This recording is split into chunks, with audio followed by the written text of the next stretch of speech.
Oke, kembali lagi di channel saya. Makasih buat kalian yang sudah mengklik video ini ya. Oke, seperti yang Anda lihat, kembali saya memakai baju merah ya. Bukan artinya saya simpatisan si partai merah ya, tapi ini artinya berita yang hot. Apa itu? Baru-baru ini beberapa hari lah, kemarin-kemarin gitu ya, ada demo juga menentang undang-undang TNI. Kali ini dilakukan oleh ibu-ibu di sekitar Sarinah kalau saya tidak salah ya. Nah, ternyata penggeraknya atau pemimpinnya lah sebut saja ya. Nah, ditenggarai staf khususnya Pramono Anung, Gubernur DKI.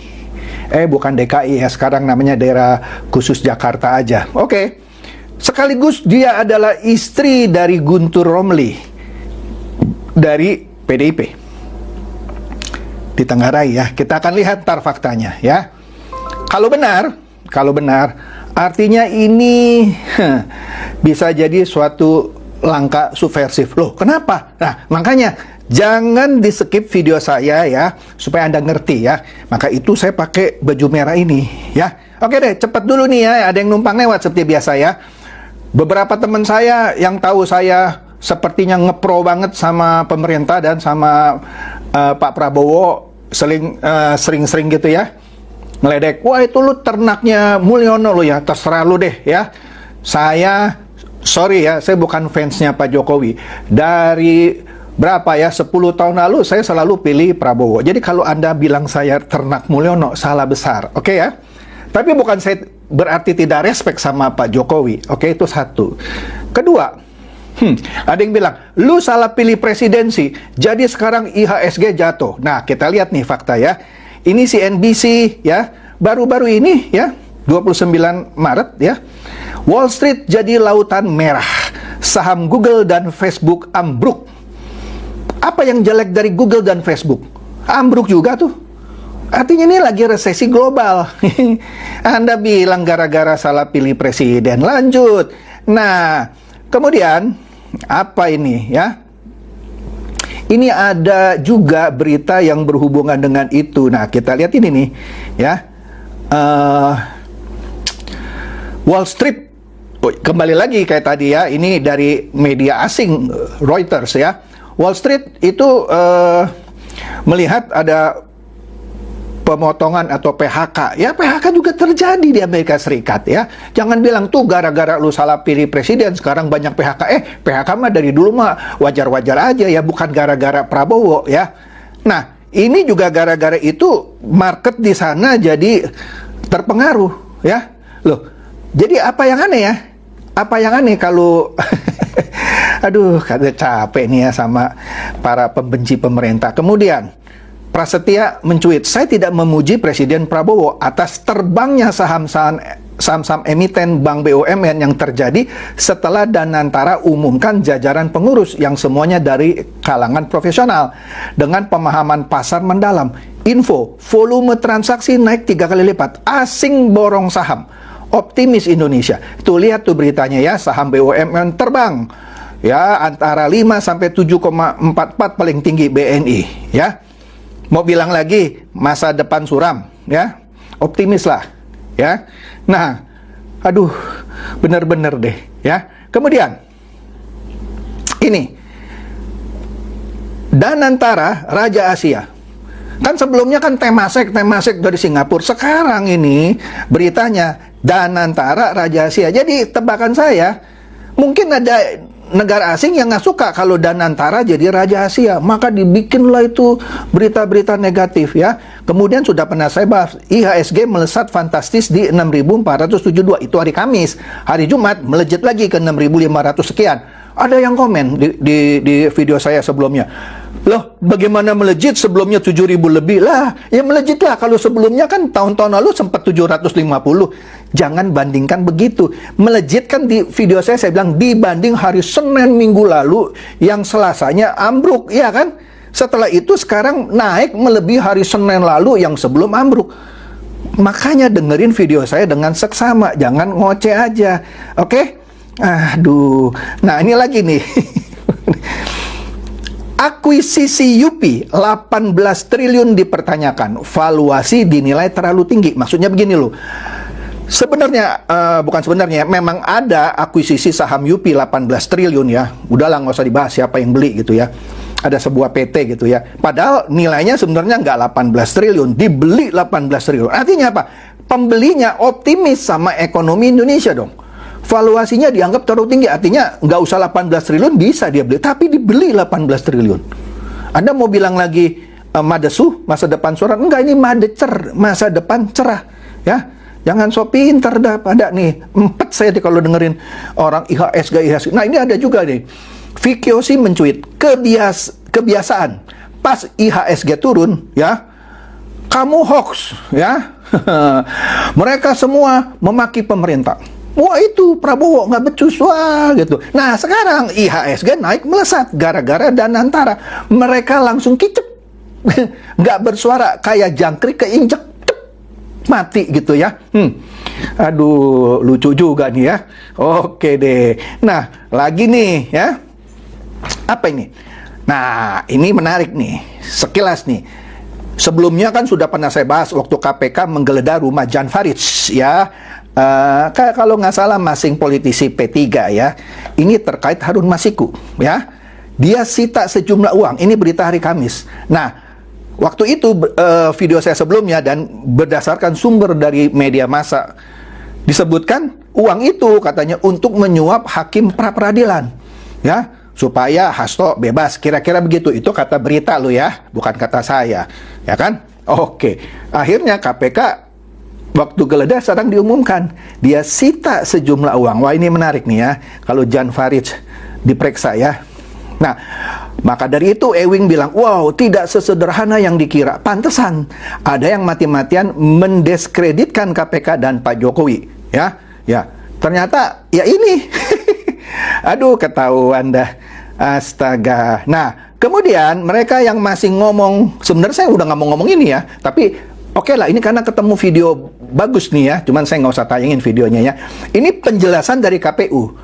Nah, dipakai oleh Vicky Yosi, dia bilang begini, kalau keterangan valid dari pihak UGM Yogyakarta yang sudah 3 kali bahkan 4 kali ya mengenai keabsahan aslinya ijazah Pak Jokowi ya, di mana Kadrun anak Waba dan Bani Lobet masih nggak percaya. Sekarang keterangan dari pihak KPU Indonesia ya yang menerima persyaratan cagup dan capres yang bersaksi. Nah, di situ ada orangnya ada tuh ya. Kalau lu masih nggak percaya, mendingan lu minum Baygon. Lah kan banyak yang membuli saya. Udah lu tunjukin aja ijazah Jokowi. Tolol. Tunggu. Begini lu. Kalau lu fitnah nih ya, Pak Chandra itu ijazahnya palsu. Saya deh, yang usah Pak Jokowi. Pak Chandra ijazahnya palsu. Lu yang harus buktikan. Ya, buktikan. Buktikannya bukan di medsos. Tuntut saya di pengadilan, nanti saya keluarkan. Karena Anda tuntut, saya mesti ke pengadilan juga, baru saya keluarkan ijazahnya. Kalau lu bilang ijazah gua palsu, gua mesti tunjukin ke lu. Nanti si Badu bilang ijazah Pak Chandra palsu, saya mesti tunjukin. Itu salah, coy. Di dunia hukum, siapa yang memfitnah, dia yang harus, atau siapa yang menuduh deh, jangan bilang fitnah, dia yang harus membuktikan. Bukan saya yang difitnah yang harus membuktikan. Atau di dunia hukum formalnya begini, siapa yang mendalilkan, ya mendalilkannya ijazah palsu ya, dia yang harus membuktikan. Bukan yang dituduh yang harus membuktikan. Dulu mangan nggak ngerti ya. Udah, cukup sampai sini ya. Kemudian, nah ini dia nih ya, ini makin lama makin menarik. Di sini, kan ada teror kepala babi ya ke Tempo. Makanya Tekarok bilang, teror kepala babi harusnya pelakunya sudah masuk acara bocor alus. Kenapa? Kan intelnya bocor alus kan nomor 1 di dunia ya. Mereka bisa tahu obrolan di rumah Jokowi. Berarti dia punya intel dong di rumah Pak Jokowi karena dia bahas di bocor alus ya. Seakan-akan dia punya kuping ke rumahnya Jokowi. Di istana presiden pun 24 nonstop dia punya intel. Dia bisa dengar ya. Tidak ada yang tidak mereka ketahui kecuali katanya pengirim kepala babi. Pertanyaannya, apa itu tugas Densus 88? Karena ada yang bertanya kepada Tekarok 88 ya, lu dapat kabar nggak dari Densus 88 ya pelakunya? Loh, mestinya kan bocor halus lebih pinter kan Intelnya A1 katanya. Sekarang nggak tahu siapa pengirim kepala babi. Nah gitu ya, lucu ya, lucu. Aduh. Nah ini dia. Ini sangat menarik. Tekarok juga bilang independen. Kan Tempo bilangnya independen ya. Tapi doyan duit Soros. Pengacau di negara Indonesia yang ribut tiap hari nggak bakalan jauh-jauh dari barisan penerima dana dari USAID, Open Society yaitu George Soros, 3 Ford Foundation. Karena ini ada video podcast dengan Akbar Faisal. Di sini Tempo belak-belakan akui terima dana dari asing, MDIF itu dari George Soros, dan juga bocorkan 3 nama media lain. Ya, carilah videonya, saya nggak mau tayangin. Ya, males, kepanjangan. Nah, ini juga nih, mahasiswa yang suka teriak-teriak ya, mewakili rakyat. Ya, dia tanya, ada yang tahu nggak nih anak kemana ya sekarang ya? Dia kan selalu kalau demo atas nama rakyat. Sorry, saya bukan rakyat yang lu wakilin. Wakil saya di DPR, bukan mahasiswa. Ya, nah ternyata anak ini sekarang sudah jadi kader Banteng. Makanya dikatain mahasewa sedeng. Ya, lihat tuh ya, jadi kader PDIP atau PDI Perjuangan. Ya udahlah, ya, nggak usah nanya-nanya lagi. Kemudian, ini ada video menarik, ya. Di video ini, ada sejumlah mahasiswa menggedor-gedor pintu ruangan kuliah, maksa mahasiswa yang lagi kuliah untuk ikut demo. Iya, dipaksa, ya, untuk demo oleh para bajingan koordinator demo, katanya. Astaga. Ya sudahlah, ya, asal Anda tahu aja, ya. Kemudian, ini lagi nih, satu lagi, ya. Inilah salah satu prestasi kebanggaan mahasiswa, ya, demo dan ngerusakin pagar DPR, DPRD dan lain-lain. Itu kebanggaannya. Padahal dia ketika kuliah kan tidak diajari kalau demo itu harus ngerusak ya. Demo itu nggak dilarang. Satu, asal memberitahukan pemberitahuan. Kemudian dia demo dengan benar. Nah, sedangkan di DPR juga ada beberapa komisi ya. Mereka bisa menyurati komisi yang berhubungan dengan pengesahan undang-undang TNI ini. Siapa ya? Komisi 1 atau berapa, saya lupa gitu ya. Minta dengar pendapat. Ya kan? Kan diliput gitu ya.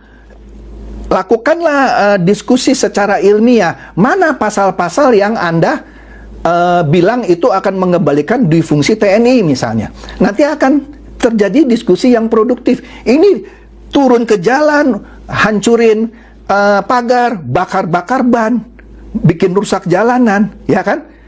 Itu mahasiswa. Lah enggak lah, ya. Astaga. Ini lagi. Nah, di sini kan mahasiswa bilang, kembalikan TNI ke barak. Ya, oke, setuju. Ya. Alex bilang setuju. Mahasiswa yang teriak TNI dikembalikan ke barak, ya. Jadi sekarang mereka gantiin, mau nggak TNI yang mengejar di daerah-daerah Papua misalnya, dikasih gaji deh, ya. Kalau berani, hidup mahasiswa. Berani. Kalau tentara disuruh balik semua ke barak. Kan ada tentara yang diperbantukan ngajar di daerah terpencil, kayak Papua. Nah, kemudian, juga ini tentara nih ya, lagi membantu evakuasi warga yang kena banjir, ya. Setiap kali demo, mahasiswa ini selalu bilang atas nama rakyat. Tapi ketika rakyat dapat musibah bencana alam, seharusnya mahasiswa yang bilang atas nama rakyat hadir dong, bantu rakyat dong, bantu mengevakuasi seperti ini. Mana ini nggak ada, yang ada TNI. Makanya bravo TNI, kata Alex. Iya betul lah, ya. Mana lu muncul nggak?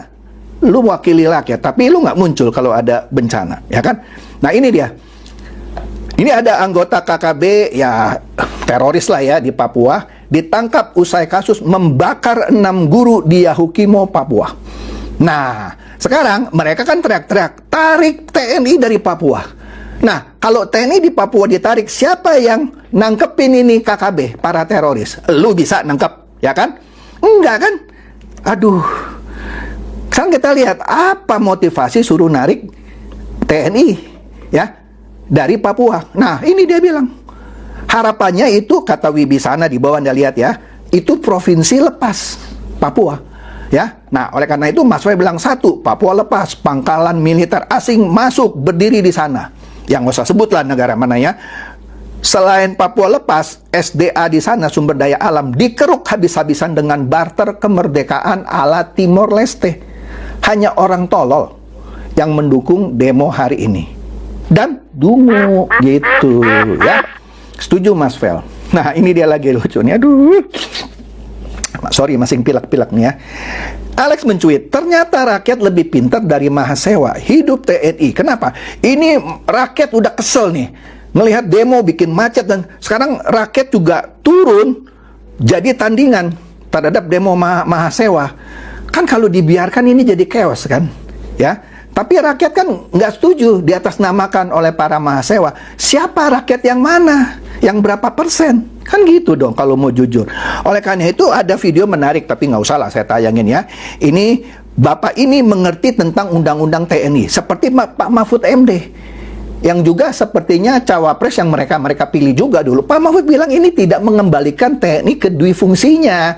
Ya, Bapak ini ngerti nih ya, dia tegas menyatakan dirinya tak sudi diwakili Mahasewa melalui demo. Dia bilang aku nggak sudi, aku nggak merasa diwakili oleh mahasiswa itu. Jadi mahasiswa itu mewakili nama rakyat yang mana? Iya kan? Ya benar juga sih, nggak bisa. Oleh karena itu, nah ini dia. Momon bilang, lawan itu Mahasewa dan Bohir. Wah, maksudnya penyandang dana ya, yang mengatasnamakan rakyat. Rakyat yang mana? Oleh karena itu, tagarnya bilang rakyat bersama TNI. Rakyat tak boleh kalah. Masa negara ini diobrak-abrik sama Mahasewa? Kalau demonya benar, tadi Bapak itu bilang, kalau lu benar, lu demo tuh undang-undang perampasan aset. Berani nggak? Enggak kan, karena Bohir lu sepertinya memang mau supaya koruptor tidak dirampas gitu asetnya. Makanya lu nggak demo. Lu demo, gua acungin jempol. Karena itu pasti mewakili kebanyakan rakyat. Saya mau lihat, berani nggak Mahasewa ini demo tentang undang-undang perampasan aset untuk segera diundang-undangkan? Nggak berani rasanya. Oke? Nah, kemudian berhubungan dengan itu, nah ini dia nih, mulai nih, ya, rakyat mulai menyerang mahasiswa yang sering demo. Kesel nih ya, ASN ya, aparat sipil negara. Kesel dia, ya. Nah, sekarang ribut dah tuh ya. Ya udah, kita tonton aja ya. Nah, kemudian ketika Mahasewa ini ditangkap, ternyata ya bukan mahasiswa, Mahasewa. Lihat tuh badannya ditato. Ketika ditanya, "Lu dari mahasiswa universitas mana?" "Bukan, Pak, saya bukan mahasiswa." Ditanya lagi sebelahnya, "Bukan." Jadi itu bayaran. Bayaran. Ya benar sih ada juga mahasiswa, tapi ada juga bayaran supaya bikin rame. Ya kan? Nah, ini ada cuitan. TNI akan melakukan operasi cyber. Karena kan anggota TNI aktif sekarang boleh masuk ke Badan Sandi dan Cyber Negara. Kalau dulu yang jadi ketuanya misalnya pensiunan TNI. Ya. Sekarang Badan Cyber bisa diduduki oleh perwira TNI aktif. Rasain loh, karena TNI akan melakukan operasi cyber ya.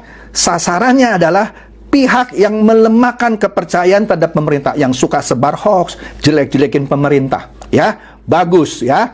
Jadi mudah-mudahan ke depannya akun-akun para buzzer bajingan kebo dan onta anak wabah tamat riwayatnya. Setuju saya kalau TNI aktif ikut dalam operasi cyber, karena udah berantakan ini dunia medsos ya. Kemudian Vicky Yoshi juga bilang, mantap, setelah undang-undang TNI disahkan, sekarang militer punya kewenangan untuk tangani ancaman cyber ya, bisa membantu Polri untuk basmi akun-akun provokasi yang selalu tebar hoax dan adu domba. TNI bersama rakyat. Jadi saya simpulkan, orang-orang takut karena Badan Cyber dan Sandi Negara sekarang boleh diisi oleh TNI aktif. Kalau dulu kan TNI pensiunan gitu ya. Nah itu mungkin mereka khawatir kalau itu terjadi, mereka nggak bebas maki-maki pemerintah. Ya, kritik boleh, tapi kalau sudah maki-maki menjelek-jelekan ya tangkep dong, ya kan. Jadi saya setuju ini kalau Badan Cyber dipimpin oleh TNI aktif. Nah ini contoh nih yang kurang ajar. Masa bikin cuitan untuk membunuh Prabowo? Ini cuitannya, Anda baca tuh kotak kecil yang di dalam itu ya, ya, seakan-akan mau nembak Prabowo. Ini kurang ajar, ini mesti dicari orangnya ya. Kemudian kita lihat lagi. Nah ini nih kita lihat nih ya, demo ibu-ibu ya. Itu dari IG-nya Nong Anda Darol Mahada, apa-apalah, saya lupa mahnya itu ya. Terima kasih Oma, sayang jauh datang dari BSD ke Sarina karena semangat ingin langsung menyatakan dukungannya kepada mahasiswa dalam aksi, yaitu mendemo undang-undang TNI ya. Wah, ini ada yang di sebelah kanan bawah, berfungsi aja enggak, masa mau difungsi? Lucu ya, lucu banget. Nanti kita lihat ya, siapa itu yang namanya Nong Darol. Nah, di sini ada berita dari CNBC ya, mengenai Gubernur DKI Jakarta. Sebenarnya bukan DKI Jakarta lagi ya, daerah khusus lah. Oke lah. Pramono Anung menunjuk 15 tokoh untuk membantunya di jajaran staf khusus.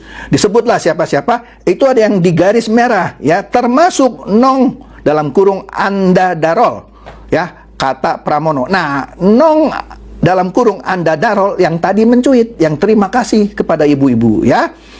Kita lihat nih, seru nih ya.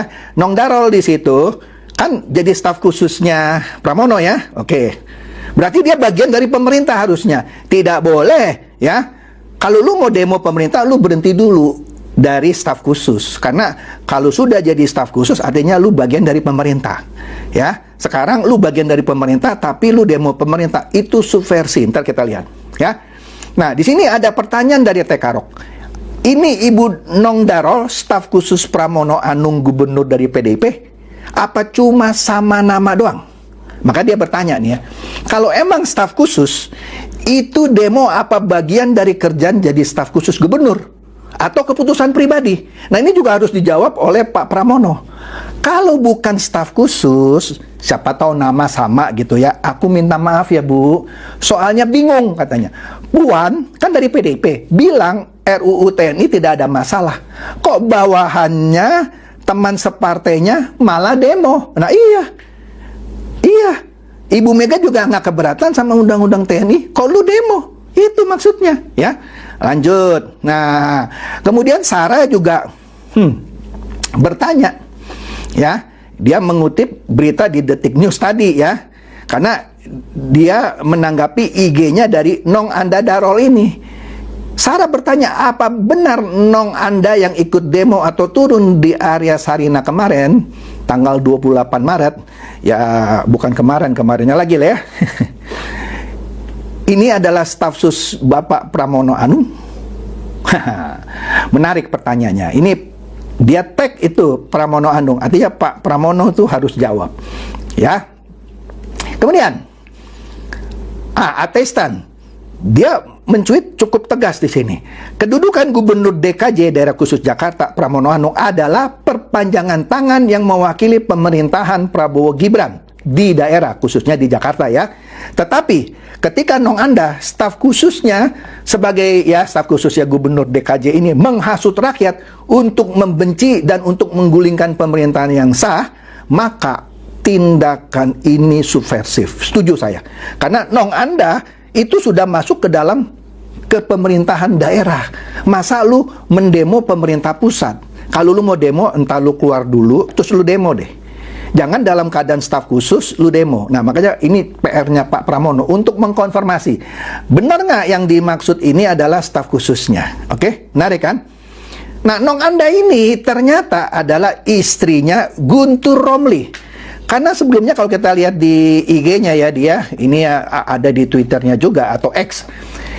Ada pertanyaan dari Aldi Lawaludin ya, yang nanya, kalau Guntur Romli poligami bagaimana? Terus dia jawab, saya memilih cerai, tapi saya percaya suami saya tidak akan poligami.